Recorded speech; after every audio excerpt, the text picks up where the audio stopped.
साथीहरू नमस्कार, म नरेन्द्र मिचर। आज मिति 2082 साल 12 महिना 13 गतेका दिन म यहाँ विद्यालयबाट एउटा सानो भ्लग यहाँसम्म प्रस्तुत गर्दैछु। यो मेरो कार्यकक्ष हो।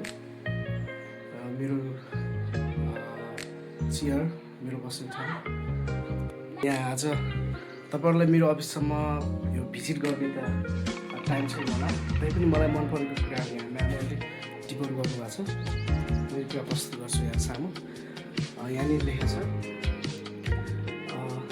शिक्षक उड्यो भने विद्यार्थी दौडिन्छ, शिक्षक दौड्यो भने विद्यार्थी हिँड्छ, शिक्षक हिँड्यो भने विद्यार्थी बस्छ, शिक्षक बस्यो भने विद्यार्थी सुत्छ। एकदमै सान्दर्भिक कुरा चाहिँ म्यामले राख्नुभएको छ। शिक्षक उड्यो भने विद्यार्थी दौडिन्छ, शिक्षक दौड्यो भने विद्यार्थी हिँड्छ, शिक्षक हिँड्यो भने विद्यार्थी बस्छ, शिक्षक बस्यो भने विद्यार्थी सुत्छ, शिक्षक सुत्यो भने विद्यार्थी मर्छ। कति सान्दर्भिक कुरा छ यो। म अर्को कुरा पनि भने, कामलाई आफ्नो काम होइन बानी बनाउनुहोस्। आहा, ग्रेट थिङ्किङ। हामीले आफ्नो कामलाई काम होइन बानी बनाउनुपर्छ। त्यस्तै तपाईँ लोभले भन्दा पनि आवश्यकताको जीवन परिवर्तन गर्न सक्नुहुन्छ। गुड। हामी लोभले भन्दा पनि हाम्रो जीवन, हाम्रो आवश्यकताले हाम्रो जीवन परिवर्तन। आहा, यो कुरा मैले ध्यानै गरेको थिइनँ है। एकदम मलाई नि मन पर्यो वास्तवमा। तपाईँ लोभले भन्दा पनि आवश्यकताले जीवन परिवर्तन गर्न सक्नुहुन्छ हो नि। हामीले भनेको इच्छा, आकांक्षा, लोभ, लाभ यिनी यो कुराले हामीलाई कहिले गर्दा हामीलाई आवश्यकताको कुरालाई हामी मरिमेट्ने गर्छौँ। त्यसैले जीवनमा हार कहिले नमान्नु। के थाहा, त्यो समस्या तपाईँको जीवनको सुरुवात छ कि हामी प्रब्लम आउँछ, दुःख आउँछ, प्रब्लम हुन्छ भनेर हामी हार खान्छौँ, आत्तिन्छौँ, हामीमा नैराश्यताको किसिममा आउँछ, जसले गर्दा हामीलाई चाहिँ आफैलाई के गराउँछ त निराशा बनाउँछ। त्यसैले सङ्घर्ष गर्ने क्षमतालाई बढाउनुहोस्, मात्र सफलता र घुँडा टेकेर भए पनि आउँछ। हामीले यो कुराले के गर्दा हामीले दुःख सङ्घर्ष गर्ने कुरालाई हामीले बढायौँ भने सफलता हाम्रो अगाडि घुँडा टेकेर आउँछ। जीवन लामो भन्दा पनि महान हुन जरुरी छ। यसबाट जीवन सन्तुष्टि प्राप्त हुन्छ। आहा, जीवन लामो हुँदा पनि महान हुनु जरुरी छ। यसबाट जीवनको सन्तुष्टि प्राप्त हुन्छ। हरेक ठाउँमा तिम्रो परिचय दिन आवश्यक हुँदैन। कुनै ठाउँमा तिम्रो व्यवहारले तिम्रो परिचय दिन्छ। आहा, ग्रेट। शिक्षा सबैभन्दा शक्तिशाली हतियार हो, जसलाई चलाएर संसार बदलिन सक्छ। शिक्षा भनेको मानिसको आन्तरिक शक्तिको स्वाभाविक, सर्वाङ्गीण र प्रगतिशील विकास हो। पेस्थोलोजीलाई हेर्नुहोस्, शिक्षाको केही डिफिनेसन यहाँ प्रस्तुत गर्नुभएको छ। शिक्षा भनेको मानिसको आन्तरिक शक्तिको स्वाभाविक, सर्वाङ्गीण र प्रगतिशील विकास हो। शिक्षा नै जीवन हो, शिक्षा नै जीवन हो, जीवन नै शिक्षा हो। शिक्षा कुकुरबाट, हामी जन्मेको कुकुरबाट सुरु भएर चिहानसम्म गएर अन्त्य हुन्छ। शिक्षा देशको लागि, राष्ट्रको लागि माया हो। विद्यार्थी एउटा पुस्तक हो जसको पाना शिक्षकले पढ्नुपर्छ। शारीरिक विकासलाई खानको आवश्यकता पर्दछ भने सामाजिक विकासलाई शिक्षाको आवश्यकता पर्छ। Wow, great, thank you. I am very grateful to you. हाम्रो ललिता बुढा नानी चाहिँ लेख्नुभएको थियो। हाम्रा स्थित मित्रहरूको यहाँ छ। यो मेरो बर्थडे सेलिब्रेसनको पोस्टरहरू छ र मैले यहाँनिर हाम्रो म्यामहरूले चाहिँ मलाई चाहिँ बर्थडे गिफ्ट उपहार दिनुभएको थियो। यहाँ देख्न सक्नुहुन्छ। हाम्रो सबैजना स्टाफहरूले, विद्यार्थी भाइ बहिनीहरूले मलाई चाहिँ बर्थडे गिफ्ट उपहार यहाँ प्रस्तुत गर्नुभएको थियो। त्यो कारणले गर्दा त्यसै गरी म यहाँ केही कुराहरू अझै पनि म यहाँ तपाईँहरूलाई धेरै अझै मर्मस्पर्शी र एकदमै समय सान्दर्भिक र एउटा कुराहरू यहाँ छ, जस्तो मैले यहाँनिर अर्को पनि भन्नु तपाईँलाई, सबैभन्दा राम्रो काम भनेको आजै सुरुवात गरिहाल्नु। शुभ कार्यको शीघ्रता नै त्यो शुभ मुहुर्त हो भने। त्यसैले यो कुरालाई मैले प्रश्न गर्न चाहन्छु। धनभन्दा ज्ञान उत्तम हो, किनभने धनलाई हामीले रक्षा गर्नुपर्छ तर ज्ञानलाई हामीले रक्षा गर्छ। धनभन्दा ज्ञान उत्तम हो, किनभने धनलाई हामीले रक्षा गर्नुपर्छ भने तर ज्ञानले हामीलाई रक्षा। Wow, great. हेर्नु त कति वन्डरफुल कुरा छ। भरोसा आफैसँग राख्ने हो भने तागत बन्दछ, तर दोस्रोमा राख्ने हो भने कमजोरी बन्दछ। वाउ, यहाँ पनि एकदम ग्रेट। हामीले कहिले पनि आफूलाई भरोसा गर्नुपर्छ, अरूलाई कहिले मैले कहिले पनि भरोसा आफूलाई गर्नु र मलाई कहिले म यो छु भनेर मैले कहिले हिँड भावना नि हेर्नु। किनभने सोच, हाम्रो एटिट्युड इज एभ्रिथिङ भन्छ नि। हामीले सोच र हाम्रो विचारहरूलाई चाहिँ हामीले ग्रेट बनाउनुपर्छ। महान कुरा जित्नुभन्दा पनि लडेर फेरि उड्नुमा हुन्छ। वाउ, महान भन्ने कुरा हामीले जित्नुभन्दा नि लडेर उठ्नुमा हुन्छ।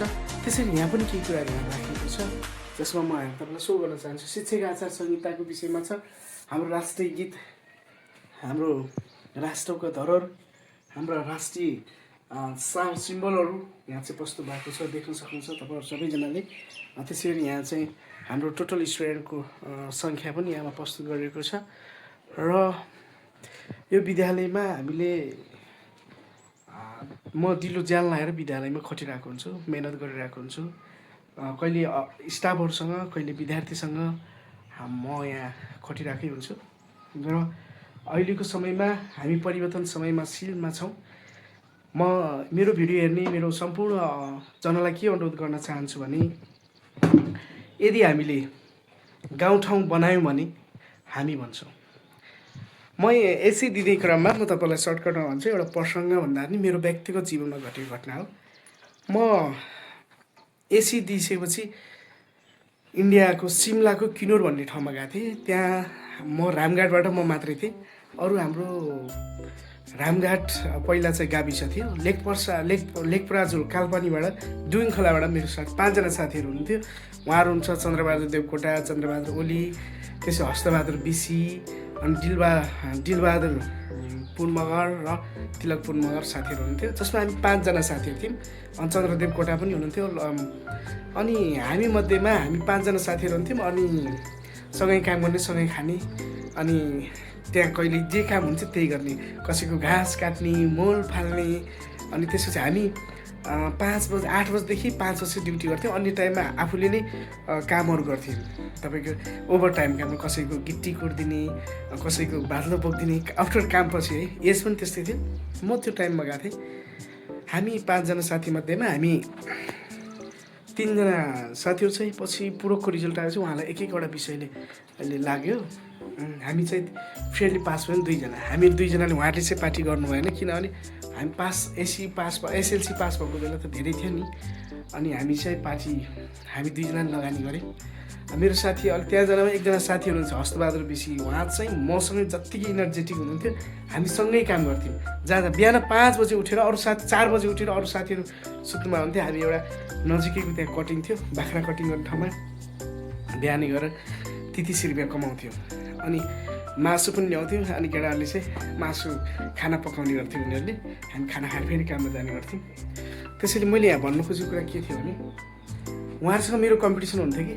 अनि बेलुका दिनभरि काम गरे पनि हामीलाई त निन्द्रा नलाग्ने, साथीहरूसँग बस्ने छलफल गर्ने। उहाँहरूसँग के कुरा हुन्थ्यो भने मैले भन्थेँ मेरो गाउँमा यस्तो छ, मेरो गाउँमा हस्पिटल छ, मेरो गाउँमा के अरे राम्रो यातायात मेन बाटो छ। उहाँलाई मैले कहाँबाट जितेँ, किनभने मेरो गाउँ नै अगाडि थियो। उहाँहरूको अलिकति अहिले नेपालको भौगोलिक विकटताको कारणले गर्दा उहाँहरूको त्यस्तै थियो भन्नाले भौगोलिक विकटता अझै पनि कायम नै छ। अब बिरालो भएको कारण त्यति हाम्रो यो भेरीगङ्गा हाम्रो ठाउँमा त्यति विकास भएको थिएन। अहिले चाहिँ पछिल्लो चरणमा राम्रै भएको छ। अनि उहाँलाई भन्दै मैले मेरै कुरामा जितेँ। मैले मेरो गाउँमा यस्तो भएको छ, यस्तो थियो, यस्तो छ भनेर बोल्थेँ। हुन पनि थियो। त्यही भएर गाउँ बन्नु, आफू बन्नु। जस्तो मैले यहाँ सानो एउटा विद्यालय सञ्चालन गरेको छु, जसमा अहिले बिस्तारै पछिल्लो चरणमा यहाँ कोठा बस्ने मान्छेहरू गाउँठाउँमा वरपर आइरहनु भएको छ। उहाँहरूले कोठा बसिरहनु भएको छ।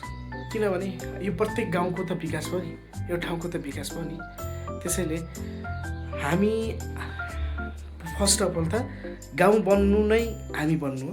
यदि गाउँ बन्यो भने हामी बन्छौँ भन्ने कुराहरू म राख्दै र म अर्को भिडियोमा यसरी नै स्कुलको बारेमा म यहाँ कम्प्युटर त मेरो अहिले स्कुलको प्रयोजनको लागि मात्र यहाँ हामीले लिइरहेको छौँ। स्पेसली कम्प्युटर मसँग 8वटा कम्प्युटर छ, जसमा मैले छुट्टै कोठाको व्यवस्था राखेको छु। र अन्य टाइममा विद्यार्थीहरूलाई प्र्याक्टिकलको लागि हामी त्यहाँ नै लिने गर्छौँ। अनि अन्य ल्याङ्ग्वेज क्लासको लागि कहिले कसो मैले यता पनि टिचरहरूलाई विशेष गरी हामीले यहाँ सो गरिरहेको हुन्छौँ, प्लस अन्य विद्यार्थीहरूलाई क्लासमा सो गरिरहेको हुन्छौँ। म के भन्न चाहन्छु भने हामी परिवर्तनको सम्भावना, हामी परिवर्तन गर्न आवश्यक छ। हामी लागिरहेका छौँ। सबैभन्दा ठुलो कुरो कर्म, मन र वचनले हामी कार्यरत छौँ। मलाई आशा छ हामी पक्कै पनि राम्रो गर्नेछौँ। र यो क्षेत्रलाई एउटा इङ्ग्लिस मिडियमको राम्रो शिक्षा दिने कुरामा म दिलो ज्यान मन तन लगाएरै काम गरिरहेको छु। जानी नजानी प्रयासरत छु। यहाँहरूको उचित सल्लाह सुझाव र सपोर्टको लागि पनि म धेरै आभारी हुन्छु भन्दै र अन्तिम चरणमा जाँदा जाँदै म तपाईँलाई यहाँ केही कुराहरू 10वटा कुराहरू यहाँ राख्नु भएको छ, जसमा म एउटा कुरा भन्छु मजाको।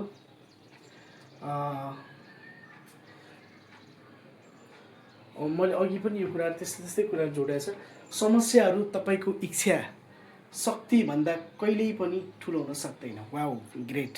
अनि त्यसरी म यहाँ नजिकै गएँ टक्क जाने क्रममा मेरो क्लास अनुमति क्लासहरू छ 1 2 3 4 5 6 र प्रशंसा पत्रहरू पनि यहाँ समावेश भएको छ।